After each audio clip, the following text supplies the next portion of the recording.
Kami tahu bahwa sesungguhnya Tuhan merindukan setiap kami boleh sungguh-sungguh mempersembahkan hidup kami sepenuhnya kepadamu sebagai persembahan yang hidup, yang kudus, dan yang berkenan kepada Allah. Inilah kami Tuhan pagi hari ini.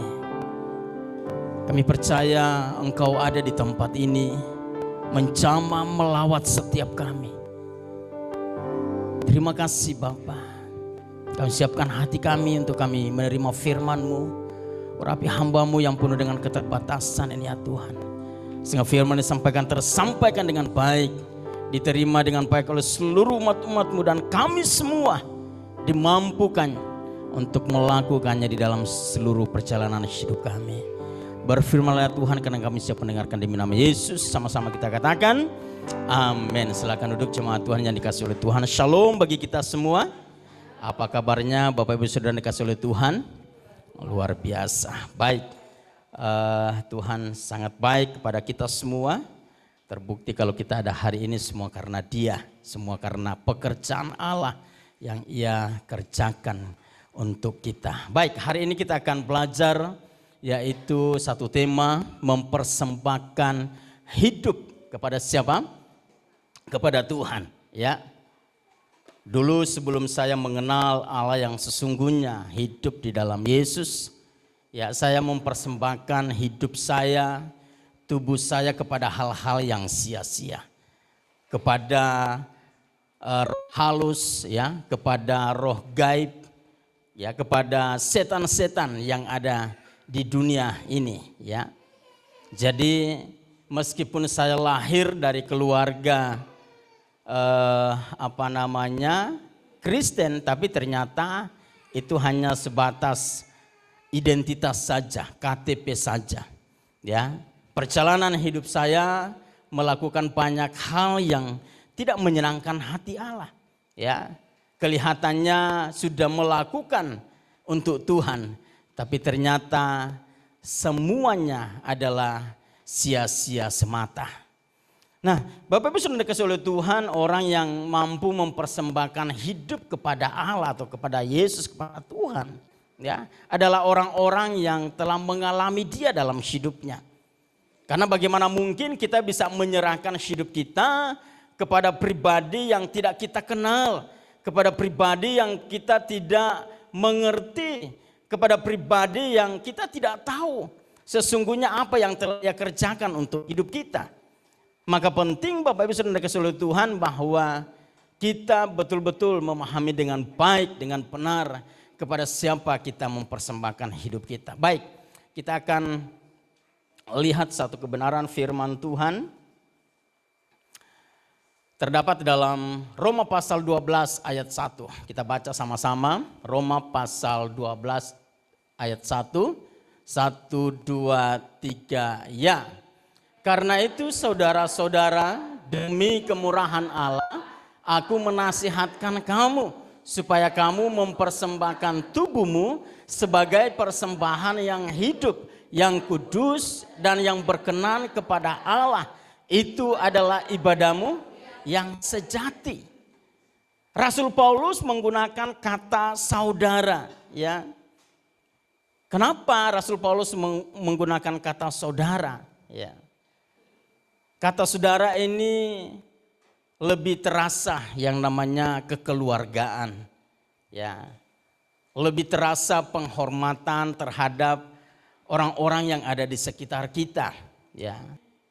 Kata saudara ini menunjukkan sebuah hubungan yang begitu dekat, yang begitu akrab, yang begitu intim dengan siapapun yang ada di sekitar kita, yang kita kenal, yang kita ketahui, yang mungkin bersama-sama dengan kita, ya. Ketika kita mengungkapkan kata saudara kepada orang-orang yang ada di sekitar kita, maka mereka merasakan bahwa mereka adalah bagian dari kita, ya. Tidak ada pemisahan, tidak ada batasan, tidak ada hal yang lain yang mencoba menjadi perantara antara saya dan kemudian jemaat. Ya, kita adalah saudara di dalam Kristus. Yesus sebagai kepala, kita adalah tubuhnya, ya. Ada yang disebut dengan mata, kalau kita lihat dalam 1 Korintus pasal 12 ya. Ada juga yang disebut dengan tangan, kaki dan tetapi semua adalah tubuh. Di mana sang kepala yaitu Yesus mengalirkan seluruh hayat hidupnya di dalam diri kita. Sehingga lambat laun kehidupan kita bukan kita lagi yang hidup, tetapi Kristus yang hidup di dalam kita. Nah, di situ dikatakan bahwa ini adalah sebuah nasihat yang disampaikan oleh Rasul Paulus kepada jemaat yang ada di Roma. Karena itu saudara-saudara, demi kemurahan Allah ya. Jadi dia membangun satu hubungan yang baik ya terhadap jemaat yang ada di sana. Lalu kemudian dia menyampaikan nasihat, menyampaikan firman, menyampaikan isi hati Allah. Itu berdasarkan belas kasihan dari Bapa. Sehingga waktu dia menyampaikannya tidak ada yang kecewa, tidak ada yang sakit hati dan lain sebagainya. Tetapi mereka dapat menerima dengan baik. Kenapa? Karena disampaikan berdasarkan belas kasihan. Aku menasihatkan kamu supaya kamu mempersembahkan tubuhmu sebagai persembahan yang hidup, yang kudus dan yang berkenan kepada Allah. Itu adalah ibadahmu yang sejati. Nah, kita akan lihat dalam perjanjian lama asal usul persembahan ya. Persembahan sudah dikenal sejak zaman perjanjian lama, jauh sebelum Yesus datang di dunia ini, saudara. Umumnya persembahan adalah tindakan apa? Memberi apa yang dimiliki kepada pihak yang lain. Nah, kalau saya memiliki sehelai baju yang tidak dipakai, masih bagus, lalu kemudian saya berikan kepada entah itu si Joe atau si Jaden, maka itulah yang disebut dengan yang namanya memberi. Artinya bahwa kita memberi apa yang kita miliki kepada orang lain atau kepada saudara kita atau kepada siapapun yang kita tergerak untuk memberinya, saudara. Nah, persembahan berarti mengorbankan, ini dalam perjanjian lama, seekor lembu untuk sebuah tujuan. Seperti kalau kita lihat dalam Imamat pasal 3 itu bicara tentang korban keselamatan. Nah, sementara dalam Imamat pasal 4 itu bicara tentang penebusan dosa. Ya. Jadi dalam perjanjian lama untuk mempersembahkan korban baik untuk keselamatan dan juga korban penghapus dosa, dalam perjanjian lama itu menggunakan yang namanya binatang atau domba atau ya seperti itu. Dan domba atau binatang yang dikorbankan ya itu adalah binatang yang tidak bercela, masih muda, tidak bercela, tidak sakit-sakitan ya. Pokoknya perawakannya bagus ya, tidak ada cacat celah di dalam tubuhnya. Itu yang dibawa dan kemudian disembelih dan dikorbankan untuk Tuhan. Baik untuk korban keselamatan dan juga penebusan dosa. Jadi ketika bangsa Israel melakukan kesalahan entah itu disengaja atau tidak disengaja, maka imam melakukan yang namanya penebusan dosa melalui pengorbanan terhadap domba ya. Dan domba itu adalah lembu jantan atau domba jantan atau betina yang masih muda, tidak bercela untuk menjadi korban penghapus dosa. Itu dalam perjanjian lama. Dan setiap kali bangsa Israel atau imam melakukan dosa atau anak-anak imam, mereka melakukan hal yang sama sebagai bukti bahwa mereka telah berdosa, mereka telah melakukan sebuah kesalahan dan datang kepada Tuhan melalui pengorbanan anak domba atau lembu jantan atau betina yang telah dipersiapkan. Nah, sudah dikasih oleh Tuhan, itu terjadi di dalam perjanjian lama. Lalu kemudian apa yang terjadi setelah Yesus datang ke dunia ini? Semuanya berubah setelah siapa? Kedatangan Yesus Kristus, ya. Matius pasal 5 ayat 17 di situ dikatakan, janganlah kamu menyangka bahwa aku datang untuk meniadakan hukum Taurat atau kitab para nabi. Aku datang bukan untuk meniadakannya, melainkan untuk apa? Menggenapinya. Artinya bahwa semua yang dilakukan dalam perjanjian lama itu adalah Taurat. Ya. Mereka lakukan itu. Itu adalah hukum Taurat yang harus, yang wajib mereka lakukan. Ya. Tetapi berbeda ketika Yesus datang ke dunia ini, saudara. Ya. Ketika Yesus datang ke dunia ini, dikatakan bahwa dia tidak meniadakan yang namanya hukum Taurat itu. Enggak. Dia justru menggenapinya di dalam dirinya. Ya. Jadi hukum Taurat yang ada di dalam perjanjian lama yang dilakukan oleh bangsa Israel, oleh para imam, itu digenapi di dalam diri Yesus. Sehingga ketika Yesus ada di dunia ini menjadi korban tebusan atas dosa kita, ya, dia melakukannya sekali untuk selamanya. Tidak lagi menggunakan yang namanya lembu jantan, tidak lagi menggunakan yang namanya domba jantan, tidak lagi, saudara. Tetapi Yesus sendiri yang menjadi korban tebusan atas dosa dan pelanggaran kita. Ya. Jadi Yesus yang menggenapi semuanya. Makanya di dalam perjanjian baru, di dalam zaman kasih karunia itu hanya ada 2 hukum. Yaitu mengasihi Tuhan dan mengasihi sesama. Kalau kita lihat dalam perjanjian lama itu ada banyak sekali. Jangan begini, jangan begitu, jangan begini. Tetapi ketika Yesus datang, ya, disimpulkan menjadi 2 hukum. Yaitu mengasihi Tuhan dengan segenap kekuatan, ya, dengan segenap sebagainya. Kemudian mengasihi sesama seperti diri. Jadi Yesus tidak meniadakan hukum, tetapi Yesus menggenapinya di dalam dirinya. Sehingga persembahan korban, ya, persembahan lembu atau domba itu tidak lagi berlaku, ya, di zaman sekarang ini. Tidak berlaku lagi. Kenapa? Karena Yesus telah mengerjakannya sekali untuk selamanya. Amin. Haleluya. Jadi sekali untuk selamanya. Itu yang Yesus kerjakan di dalam kehidupan kita. Apa yang dimaksud oleh Yesus? Ya, kalau kita lihat dalam Ibrani pasal 9 ayat 11 sampai dengan ayat 14. Coba kita lihat dulu. Ibrani pasal 9. Nah, ini yang dimaksud oleh Yesus bahwa dia tidak meniadakan hukum Taurat itu. Tetapi dia menggenapkannya di dalam dirinya. Pasal 9 ayat 11 sampai dengan 14. Di situ dikatakan bahwa Kristus adalah pengantara dari perjanjian yang baru. Tetapi Kristus telah datang sebagai imam besar untuk hal baik yang akan datang.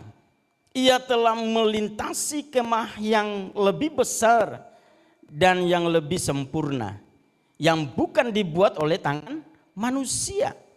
Artinya yang tidak termasuk ciptaan ini. Dan ia telah masuk satu kali untuk apa? Selama-lamanya ke dalam tempat yang kudus. Bukan dengan membawa darah domba jantan dan darah anak lembu, enggak lagi. Tetapi dengan membawa darahnya sendiri. Ya. Dan dengan itu ia telah mendapat kelepasan yang kekal. Sebab jika darah domba jantan dan darah lembu jantan dan percikan abu lembu muda menguduskan mereka yang najis, sehingga mereka disucikan secara lahiriah, betapa lebihnya darah Kristus. Amin. Yang oleh roh yang kekal telah mempersembahkan dirinya sendiri kepada Allah sebagai persembahan yang tak bercacat, akan menyucikan hati nurani kita dari perbuatan-perbuatan yang sia-sia, supaya kita dapat beribadah kepada Allah yang hidup. Jadi yang dimaksud dari Yesus menggenapi, ya, atau menggenapkan hukum Taurat di dalam dirinya, yaitu ini, bahwa pada waktu Yesus ada di dunia, diutus oleh Bapa untuk menyelamatkan manusia, untuk menghapus dosa manusia. Ya, itu bukan lagi menggunakan darah lembu jantan, darah domba jantan betina dan lain sebagainya. tetapi darahnya sendiri, pribadinya, dirinya sendiri yang dikorbankan, ya. Dan dia lakukan sekali untuk selamanya. Makanya di zaman sekarang itu sudah tidak berlaku lagi yang namanya potong domba dipersembahkan kepada Tuhan, tidak lagi, saudara. Ya. Dan itu yang Tuhan mau, supaya bahwa setiap orang yang mengalami, menerima keselamatan itu, mereka tidak hidup lagi di bawah hukum Taurat. Karena kita telah dilepaskan dari semuanya itu. Kita telah dimerdekakan dari semuanya itu. Kita tidak lagi diperhamba oleh yang namanya hukum Taurat itu. Ya. Karena kita telah dibebaskan, diselamatkan dari yang namanya hukum Taurat. Dan Yesus yang menjadi jaminan akan semuanya itu. Kedatangan Yesus mengupgrade, ya, pengertian persembahan yang pernah ada. Ya. Mengupgrade pengertian persembahan yang terjadi dalam perjanjian lama atau yang dipahami selama ini. Ya. Yaitu bukan lagi persembahan yang mati yang Tuhan inginkan, melainkan persembahan yang hidup. Lalu apa persembahan yang hidup itu? Persembahan yang hidup itu adalah hidup kita. Amin. Hidup kita. Bukan lagi domba tadi dan lain sebagainya, enggak. Tetapi hidup kita.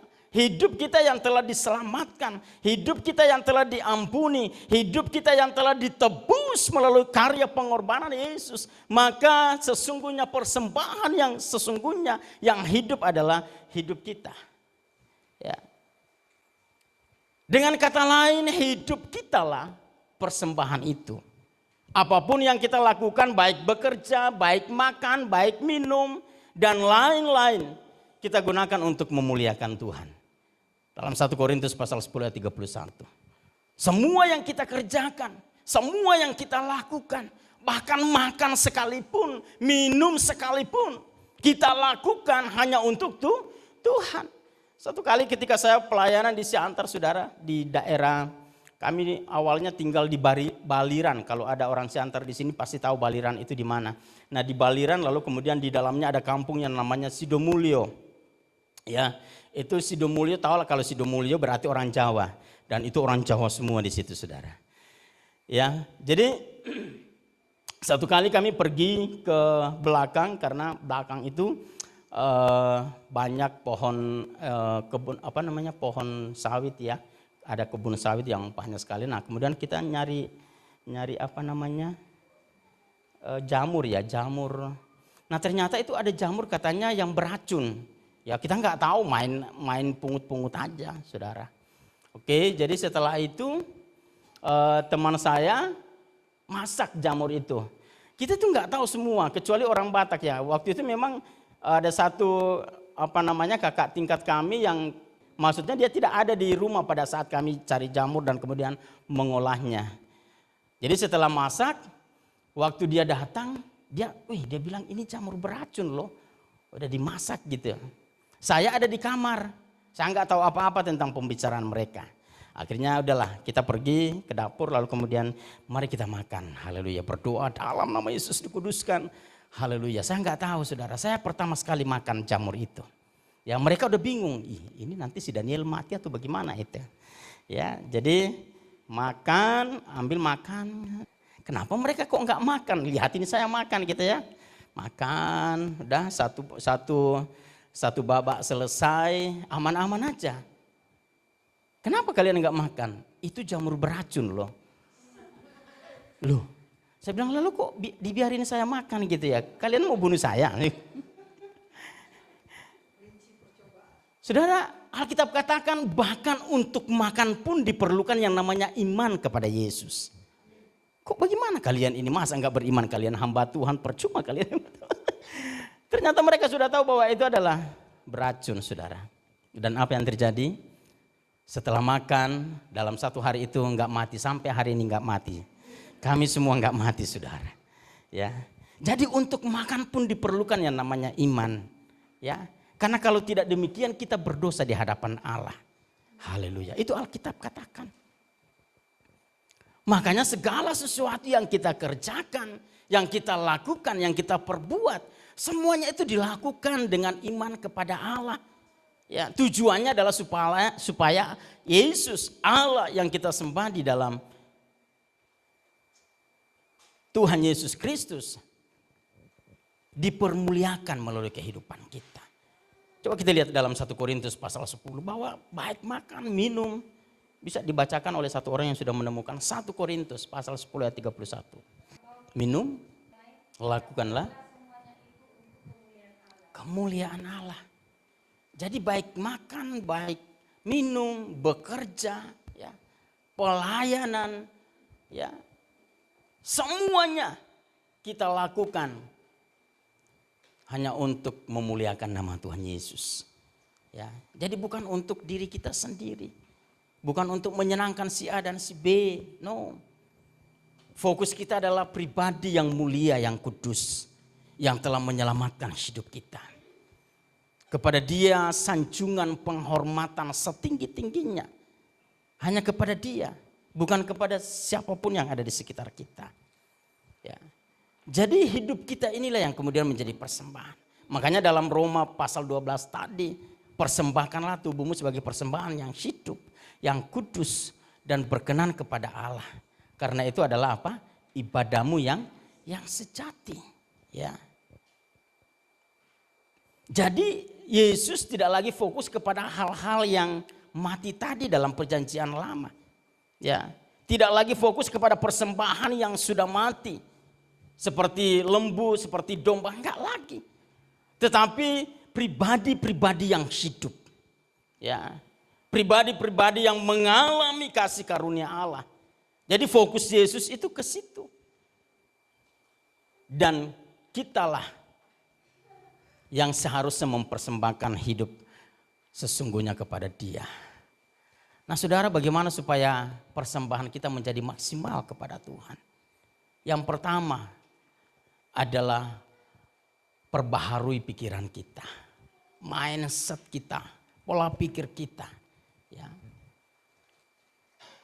Di ayat yang keduanya dalam Roma pasal 12, di situ jelas dikatakan bahwa janganlah kamu menjadi serupa dengan dunia ini, tetapi berubahlah oleh pembaharuan budimu.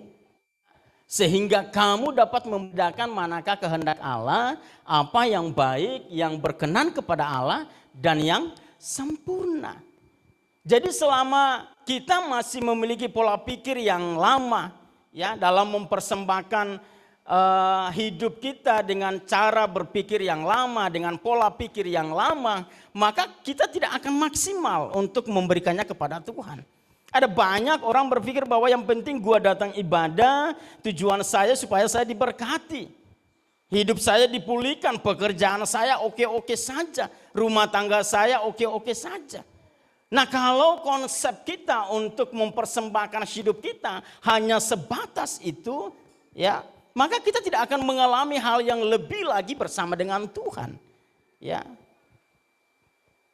Jadi harus ada pembaharuan budi atau pembaharuan pikiran, pembaharuan pola pikir, pembaharuan mindset kita.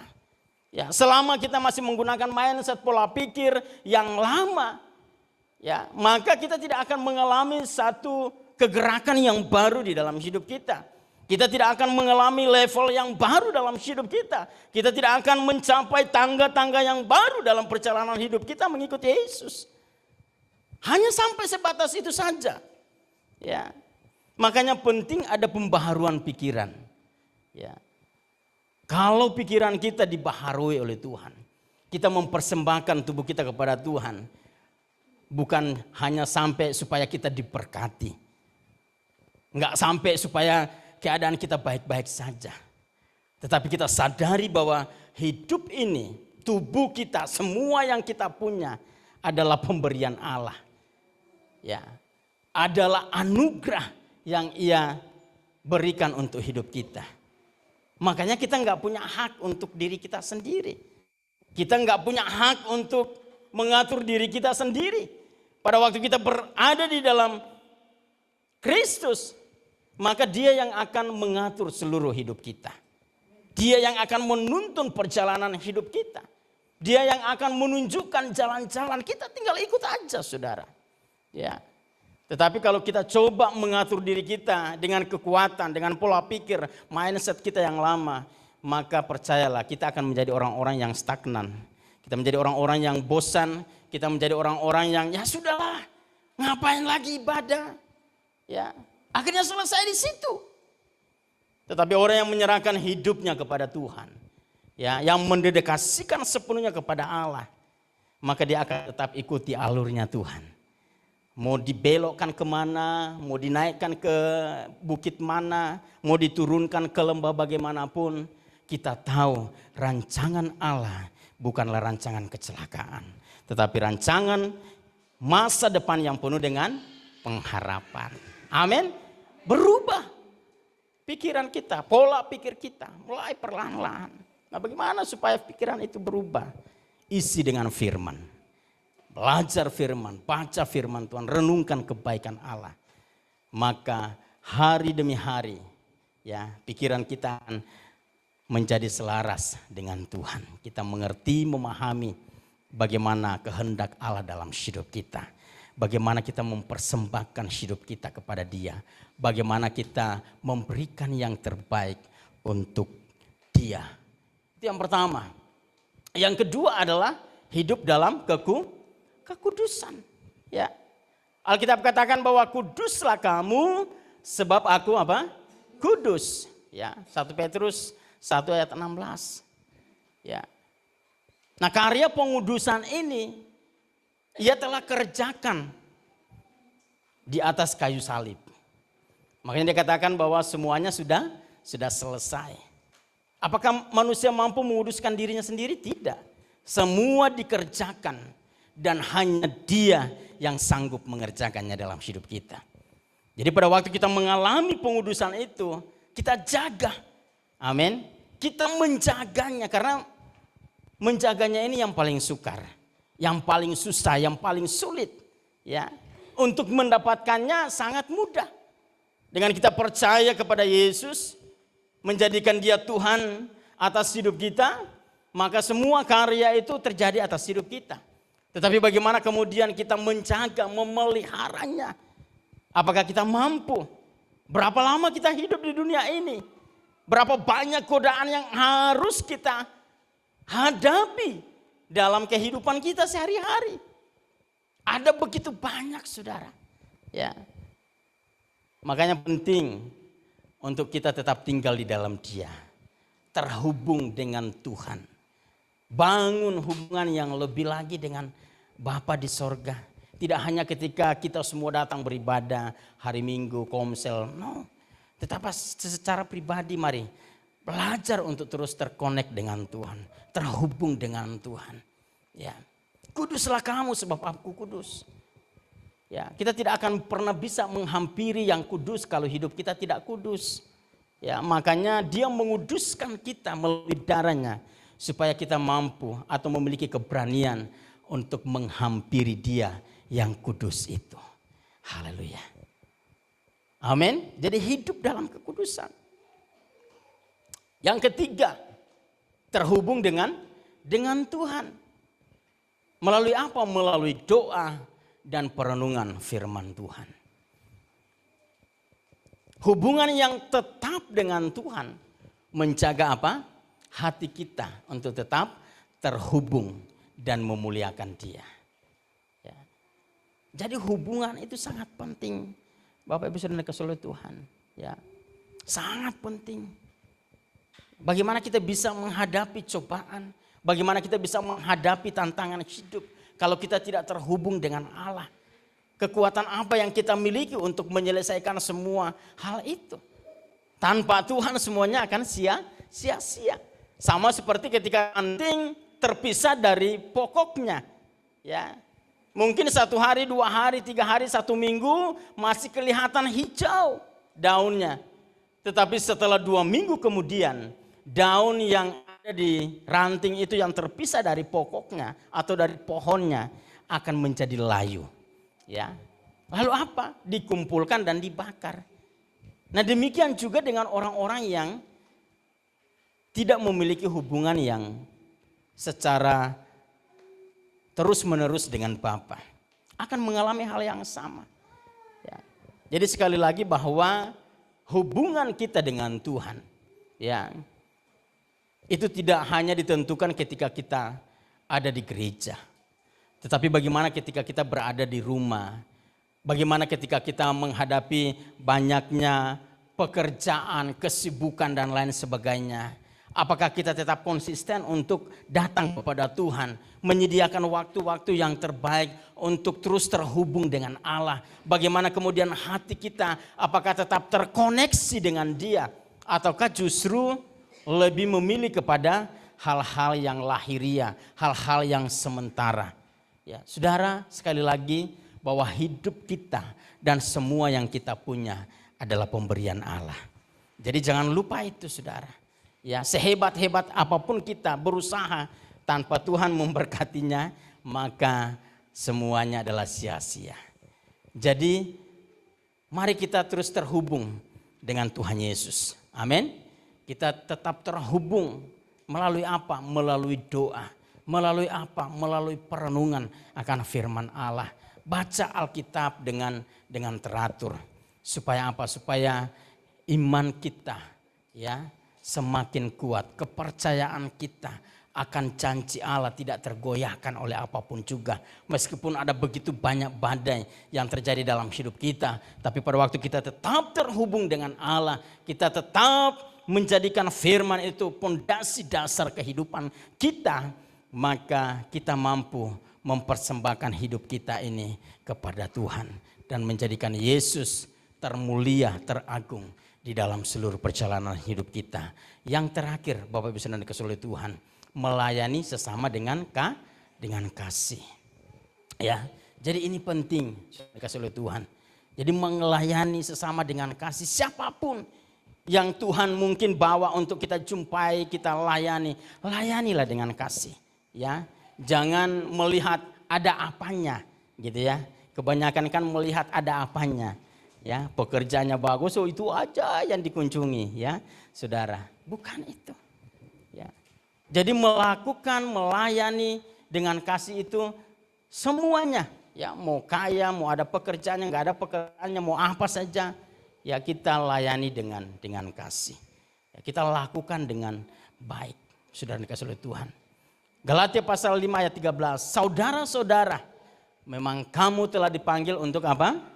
Merdeka, tetapi janganlah kamu pergunakan kemerdekaan itu sebagai kesempatan untuk kehidupan dalam dosa, melainkan layanilah seorang akan yang lain oleh kasih.